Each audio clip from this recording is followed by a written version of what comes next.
इस वीडियो की शुरुआत करने से पहले मैं आपसे सिर्फ एक बात कहना चाहता हूं। अगर आपके परिवार या जान पहचान में कोई भी बच्चा है तो इस कहानी को ध्यान से देखिएगा और शेयर कीजिएगा, क्योंकि हो सकता है ये कहानी किसी बच्चे को होने वाली अनहोनी से बचा सके। खजनी गोरखपुर का एक छोटा सा कस्बा, जहां लोग सिर्फ एक दूसरे के घर का पता ही नहीं बल्कि एक दूसरे की जिंदगी तक जानते थे। जहां बच्चे बिना किसी डर के गलियों में साइकिल चलाते और माँ बाप भी निश्चिंत होकर उन्हें शाम तक खेलने देते, क्योंकि उन्हें लगता था कि इस कस्बे में उनके बच्चों को कोई खतरा नहीं हो सकता। लेकिन 27 जुलाई 2026 की वो आम सी लगने वाली दोपहर इस भरोसे को हमेशा के लिए बदलने वाली थी। खजनी के वार्ड नंबर 8 में रहने वाला वर्मा परिवार सालों से सर्राफा व्यापार से जुड़ा हुआ था। परिवार के मुखिया लक्ष्मी नारायण वर्मा इलाके के एक मशहूर जौहरी थे और उनके दोनों बेटे हनुमान प्रसाद वर्मा और प्रदीप वर्मा भी अपने पिता के साथ इसी पुश्तैनी कारोबार को संभालते थे। ये एक ऐसी जॉइंट फैमिली थी जहां एक ही छत के नीचे 3 पीढ़ियां साथ रहती थी। घर में हमेशा चहल पहल रहती, बच्चों की शरारतें गूंजती और पूरा परिवार हर त्योहार साथ मिलकर मनाता था। लेकिन जिंदगी को खुशियों से भरे घरों को उजाड़ने में ज्यादा वक्त नहीं लगता। कुछ ही हफ्ते पहले इस परिवार पर दुख का पहला पहाड़ तब टूटा जब हनुमान प्रसाद वर्मा की पत्नी श्वेता वर्मा एक लंबी बीमारी से लड़ते लड़ते इस दुनिया को अलविदा कह गई। अपने पीछे वो 2 बेटों को छोड़ गई, बड़ा बेटा आकाश और सिर्फ 10 साल का वैभव। जिस उम्र में एक बच्चा स्कूल से लौटकर सबसे पहले अपनी माँ को आवाज लगाता है, अपनी छोटी छोटी बातें उसे सुनाता है और हर परेशानी में उसकी गोद में सुकून ढूंढता है, उसी उम्र में वैभव से उसका सबसे बड़ा सहारा हमेशा के लिए छिन चुका था। शायद इस एहसास को मैं इसलिए भी थोड़ा बेहतर समझ सकता हूँ क्योंकि जिंदगी के इस मोड़ से मैं खुद भी गुजर चुका हूँ। मैं जानता हूँ कि वक्त जख्मों को भरना जरूर सिखा देता है, लेकिन माँ की कमी को कभी पूरा नहीं कर सकता। यही वजह थी कि श्वेता जी के जाने के बाद हनुमान प्रसाद और पूरा परिवार बस इतनी कोशिश कर रहा था कि वक्त के साथ वैभव इस दर्द से उभर पाए। उसके दादा, पिता और बड़ा भाई आकाश हर मुमकिन प्रयास करते कि मासूम सा वैभव कभी अकेला महसूस ना करे, लेकिन उन्हें बिल्कुल भी अंदाजा नहीं था कि 27 जुलाई की वो मनहूस दोपहर उनकी जिंदगी को एक ऐसे मोड़ पर ले जाने वाली है जहां से वापस लौटना मुमकिन नहीं हो पाएगा। Welcome to the show. My name is Shashwat and you are watching the Khajni basement case. सिर्फ 10 साल का वैभव नोवेल्स एकेडमी में क्लास 4 का स्टूडेंट था।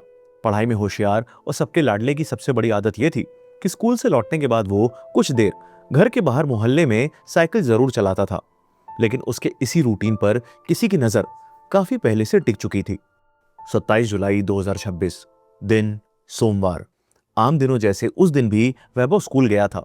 दोपहर करीब 1:30 बजे स्कूल की छुट्टी होने के बाद घर आकर उसने पहले कपड़े बदले, कुछ खाया और फिर अपनी साइकिल लेकर दादी से यह कहते हुए निकल गया कि दादी मैं अभी थोड़ी देर में आता हूँ। घर वालों के लिए यह कोई नई बात नहीं थी। मोहल्ले के बच्चे रोज इसी तरह साइकिल चलाते थे और कुछ देर बाद वापस आ जाते थे। लेकिन उस दिन काफी देर बीत जाने पर भी वैभव वापस नहीं आया। कुछ समय बाद मोहल्ले में रहने वाले एक शख्स को वैभव की साइकिल घर से कुछ दूर लावारिस हालत में पड़ी मिली, लेकिन उस साइकिल के आसपास वैभव कहीं नहीं था। परिवार का डर अब हकीकत में बदलने लगा। तलाश और तेज हुई। गलियां, आसपास के घर, दुकानें, खेतों की तरफ जाने वाले रास्ते, जहां जहां मुमकिन था हर जगह देखा गया। और इसी तलाश के दौरान घर से करीब 100 मीटर की दूरी पर वैभव की एक चप्पल पड़ी मिली। अब तक जो उम्मीद हर गुजरते मिनट के साथ जिंदा थी वो धीरे धीरे दम तोड़ने लगी।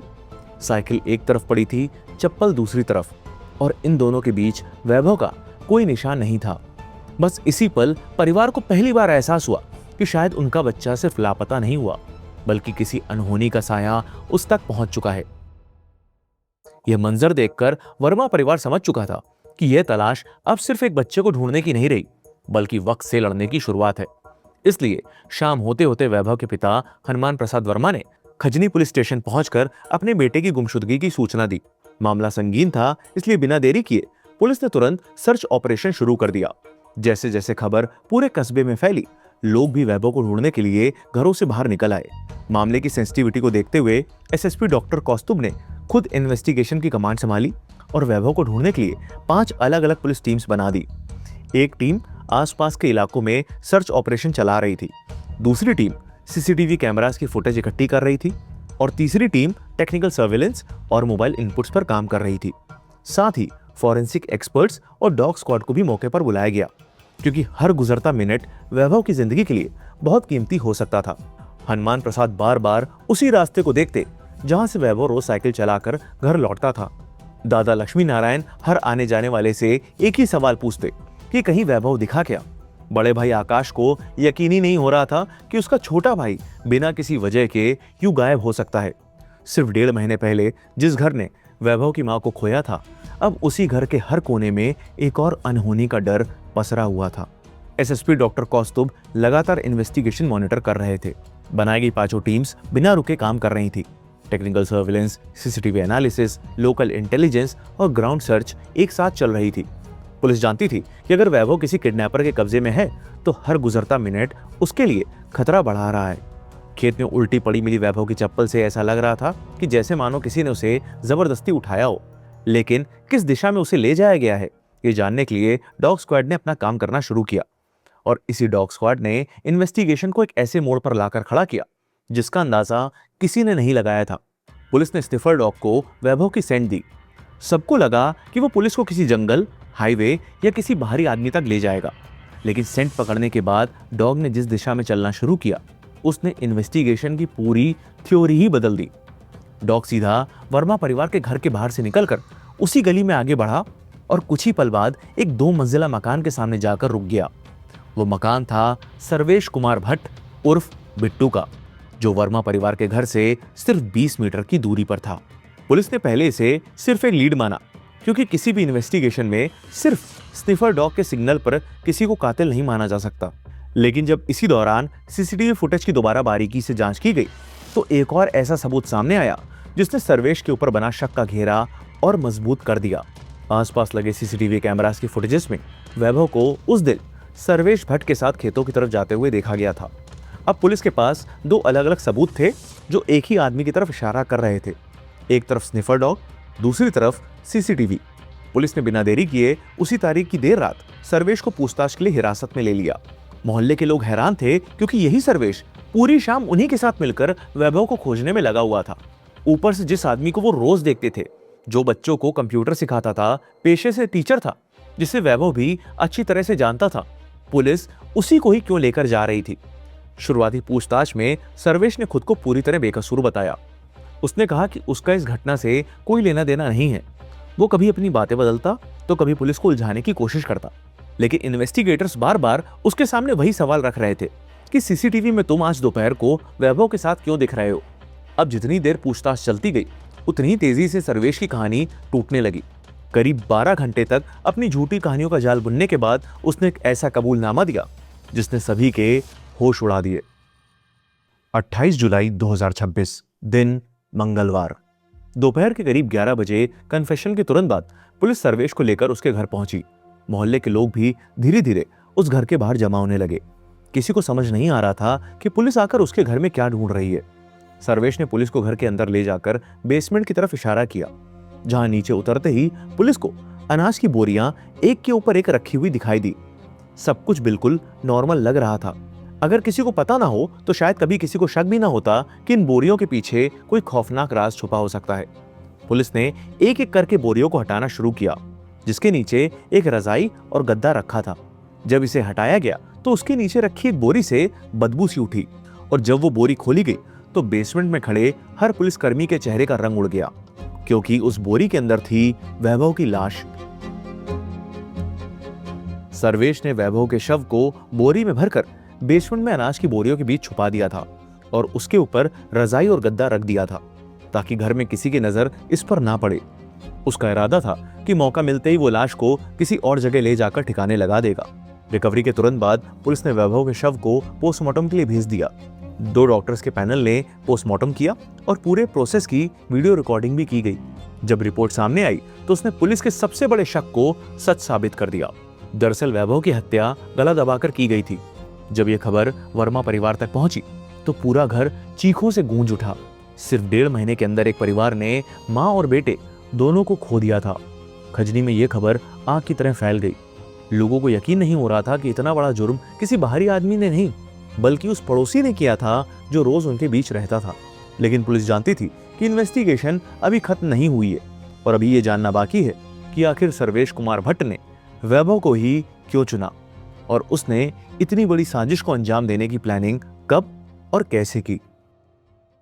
एक कंप्यूटर टीचर जो रोज इसी मोहल्ले में बच्चों को पढ़ाता था, जिसे वर्मा परिवार भी जानता था, उसने अपने ही पड़ोसी के बच्चे को क्यों निशाना बनाया। पुलिस ने सर्वेश कुमार भट्ट उर्फ बिट्टू से गहरी पूछताछ शुरू की। इस बार उसके पास झूठ बोलने की कोई गुंजाइश नहीं बची थी, क्योंकि सारे सबूत उसके सामने रखे जा चुके थे। धीरे धीरे उसने अपनी प्लानिंग की पूरी कहानी पुलिस के सामने रखनी शुरू की। और यह कहानी सिर्फ एक मर्डर की नहीं थी, बल्कि पैसों के लालच, कर्ज के बोझ और टेक्नोलॉजी का इस्तेमाल करके रची गई एक सोची समझी साजिश थी। सर्वेश ने पुलिस को बताया कि उस पर कुल 36 लाख रुपए का कर्ज चढ़ चुका था। उसने एक NBFC यानी नॉन बैंकिंग फाइनेंशियल कंपनी से 25 लाख रुपए का लोन लिया था, जिसकी हर महीने 28,700 की EMI भरनी पड़ती थी। इसके अलावा उसने अपने एक दोस्त से 11 लाख रुपए उधार लिए थे, जिसे लौटाने का प्रेशर अलग था। कंप्यूटर इंस्टीट्यूट से होने वाली कमाई इतनी नहीं थी कि वो इतना बड़ा कर्ज चुका सके। हर महीने बढ़ता हुआ फाइनेंशियल प्रेशर उसके घर तक पहुंच चुका था। घर पर उसके पिता के लगातार ताने, कर्ज का दबाव, नाकामी और रोज रोज की बेइज्जती ने उसके दिमाग में एक ऐसा ख्याल पैदा किया जिससे उसने धीरे धीरे एक क्रिमिनल प्लान में तब्दील कर दिया। इस कर्ज से छुटकारा पाने के लिए उसने वर्मा परिवार को अपना निशाना बनाया, क्योंकि वर्मा परिवार इलाके के बड़ा सर्राफा व्यापारियों में से था। उसने सोचा कि अगर उनके बच्चे की किडनैपिंग कर ली जाए तो वो अपने बच्चे के खातिर आसानी से 1 करोड़ रुपए की फिरौती दे देंगे। लेकिन सिर्फ इतना सोच लेना ही उसका प्लान नहीं था। सर्वेश ने अपनी प्लानिंग के लिए आर्टिफिशियल इंटेलिजेंस का इस्तेमाल भी किया। उसके मोबाइल फोन की फॉरेंसिक जांच में इन्वेस्टिगेटर्स को AI प्लेटफॉर्म्स में की गई सर्चेस और कन्वर्सेशंस मिली, जिसमें वो बार बार एक ही तरह के सवाल पूछ रहा था, जैसे किडनैपिंग कैसे प्लान की जाती है, रैंसम डिमांड करने का सबसे सेफ तरीका क्या है, पुलिस मोबाइल लोकेशन ट्रेस कैसे करती है, फॉरेन वर्चुअल नंबर कैसे यूज किया जा सकता है। इतना ही नहीं, पुलिस के मुताबिक सर्वेश ने लॉरेंस बिश्नोई गैंग के रैंसम मॉडल के बारे में भी AI से जानकारी मांगी थी।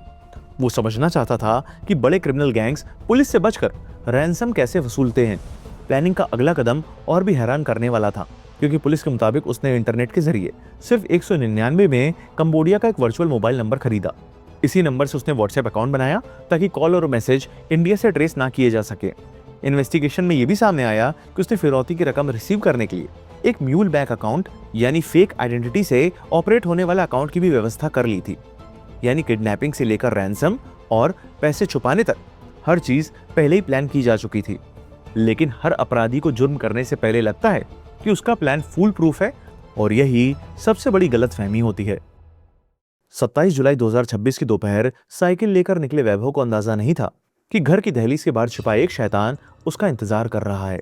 वैभव रोज की तरह साइकिल लेकर घर के बाहर निकलकर कुछ दूर गया ही था कि दोपहर के सन्नाटे का फायदा उठाते हुए सर्वेश ने उसे रोका और प्यार भरी टोन में बोला कि आओ मेरे साथ चलो, मैंने तुम्हारे लिए एक गिफ्ट रखा है। वैभव के लिए सर्वेश अनजान नहीं था, बल्कि मोहल्ले के बाकी बच्चों की तरह उसे भी वो बिट्टू भैया कहता था। यही वजह थी कि विश्वास करते हुए वो पहले तो उसके साथ चल दिया, और यही इंस्टेंस CCTV में कैद भी हो गया, जहां फुटेज में दोनों एक साथ खेतों की तरफ जाते हुए दिखाई देते हैं। कुछ दूर चलने पर ही वैभव को सर्वेश के हाव भाव कुछ ठीक नहीं लगे, और जब उसने गिफ्ट को लेकर सवाल किए तो सही तरह से जवाब न देने के चलते वैभव को कुछ गड़बड़ी का शक हो गया और वो आगे जाने से इनकार करने लगा। यहाँ तक उसने जबरदस्ती करने पर सर्वेश से यह तक कह दिया कि मैं पापा से शिकायत करूंगा। अब सर्वेश का तो इरादा वैभव को जिंदा रखकर उसके पिता से फिरौती मांगने का था, लेकिन प्लान उस वक्त बदल गया जब वैभव ने शोर मचाना शुरू कर दिया। उस पल वैभव सिर्फ एक 10 साल का डरा हुआ बच्चा था, जो शायद बस इतना चाहता था कि किसी तरह वो घर पहुंच जाए। लेकिन उसे क्या पता था कि जिस दहलीज को पार करके वो रोज खेलने निकलता था, उसी दहलीज को दोबारा देखना भी उसकी किस्मत में नहीं लिखा था। वैभव के शोर मचाने से घबराए सर्वेश ने दूर सुनसान खेत में ले जाकर उसका गला घोंट दिया। पुलिस के मुताबिक मर्डर के बाद सर्वेश ने वैभव के शव को एक बोरी में भरा और दोपहर के वक्त उसे अपने घर ले आया। हैरानी की बात यह थी कि उस वक्त घर में उसके पिता, पत्नी और भाभी भी मौजूद थी, लेकिन किसी को उसके इस जुर्म की भनक तक नहीं लगी। वो बोरी को बेसमेंट में ले गया, अनाज की बोरियों के बीच छुपा दिया और उसके ऊपर रजाई और गद्दा रख दिया। फिर वो नॉर्मल वे में बाहर निकला और वर्मा परिवार के साथ वैभव को ढूंढने का नाटक करता रहा। इसी दौरान उसने अपने कंबोडिया वाले वर्चुअल नंबर से हनुमान प्रसाद वर्मा को 1 करोड़ रुपए की फिरौती का मैसेज भेजने की तैयारी भी कर ली। उसकी पूरी प्लानिंग थी कि पैसा मिलते ही वो फेक अकाउंट के जरिए उसे निकाल लेगा और किसी को उस तक पहुंचने का कोई मौका नहीं मिल पाएगा। लेकिन जैसा मैंने पहले भी कहा कि जुर्म करने से पहले हर अपराधी को लगता है कि उसका प्लान फूल प्रूफ है और वो कभी पकड़ा नहीं जाएगा। इस सिलसिले में पुलिस ने सर्वेश के पिता, उसके भाई, पत्नी और फैमिली के अदर मेंबर्स मिलाकर कुल 7 लोगों से पूछताछ की।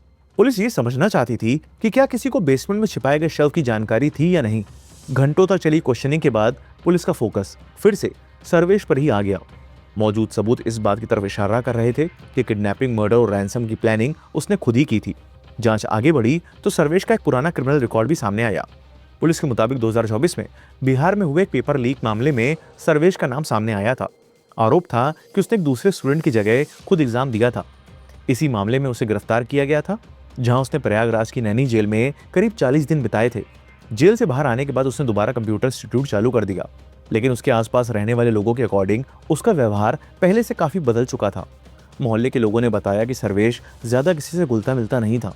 वो अक्सर अपने में ही रहता, कम बोलता और बाहर के लोगों से दूरी बनाकर रखता था। बहुत से पड़ोसियों को यह तक नहीं पता था कि वो पहले जेल जा चुका है। उनके लिए वो बस एक शांत स्वभाव का एक कंप्यूटर टीचर था। शायद इसी वजह से किसी ने कभी उसके अंदर के छिपे उस अंधेरे को पहचाना ही नहीं। जैसे ही वैभव की बॉडी घर पहुंची, पूरा खजनी गुस्से से उबल पड़ा। हजारों लोग वर्मा परिवार के घर के बाहर जमा हो गए और देखते ही देखते सैकड़ों लोग सड़कों पर आ गए।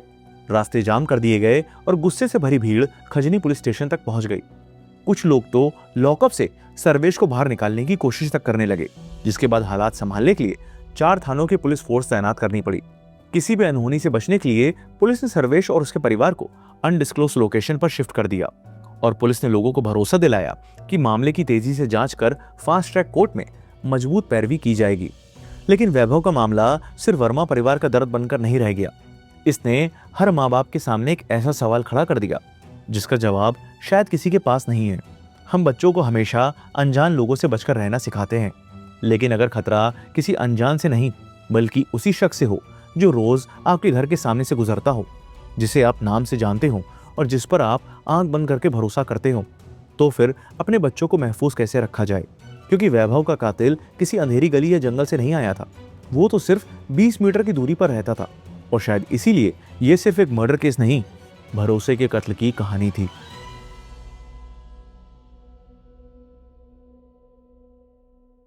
अगर आप क्राइम केसेस ऑडियो फॉर्म में सुनना पसंद करते हैं तो आप स्पॉटिफाई पर हमारे पॉडकास्ट को सुन सकते हैं, जिसका लिंक डिस्क्रिप्शन में दिया हुआ है। और ढेर सारा प्यार और सपोर्ट देने के लिए दिल से थैंक यू।